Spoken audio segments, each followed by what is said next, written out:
And I got to tell you, I've been blazing through wine during this during the pandemic, and Oh yeah. it's frustrating because like when you're like, I don't know if I'm going to drink, and then if you commit and then you get something bad, ugh, it's the worst. Do you still finish the bottle? Yes. Yeah. It's a nice, honest answer.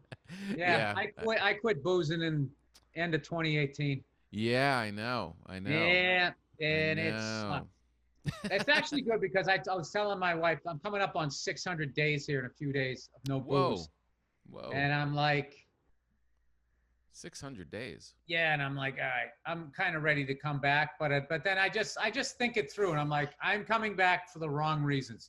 I want to come back and drink because I have anxiety, and that's not a good reason to drink. No, it should And be a when celebration. I think of drinking, I don't think of, ooh, would I love a nice glass of wine. I don't. I just think like, dude, I'm going to get a rack of Miller High Life and I'm going to do a shot with each one of them.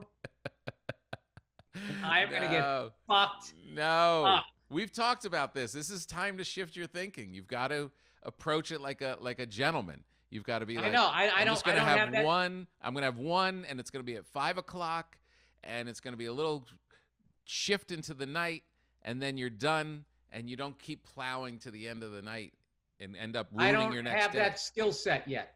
You have to develop it.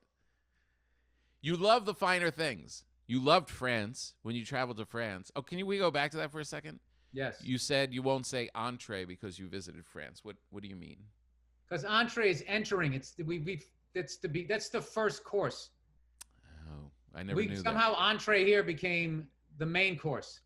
Entree in French means enter. You're entering the meal. Oh. How do we screw that up? CNN and Fox. I'm going to blame them. I'm going to blame them for everything. How was the last bread I brought you?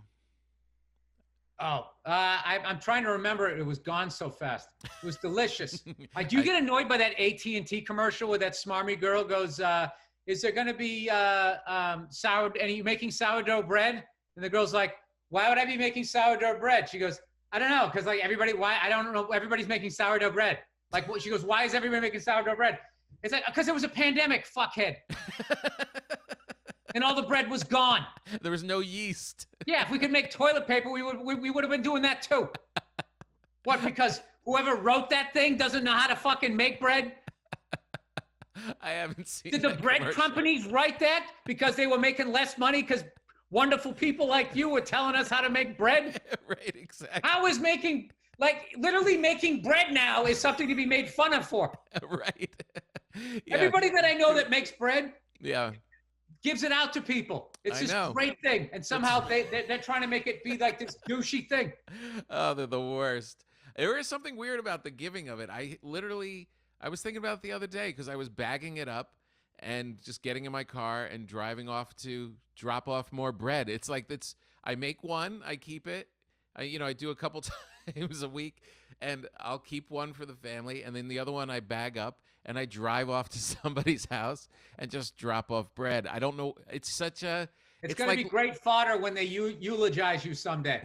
Right, exactly. I mean, I don't think there's anybody in this church here didn't get a loaf of bread from this guy laying in his box right now. He's now in the ultimate bread box. And I know he's up there somewhere making Jesus a loaf of fucking something. That's how yours is going to go.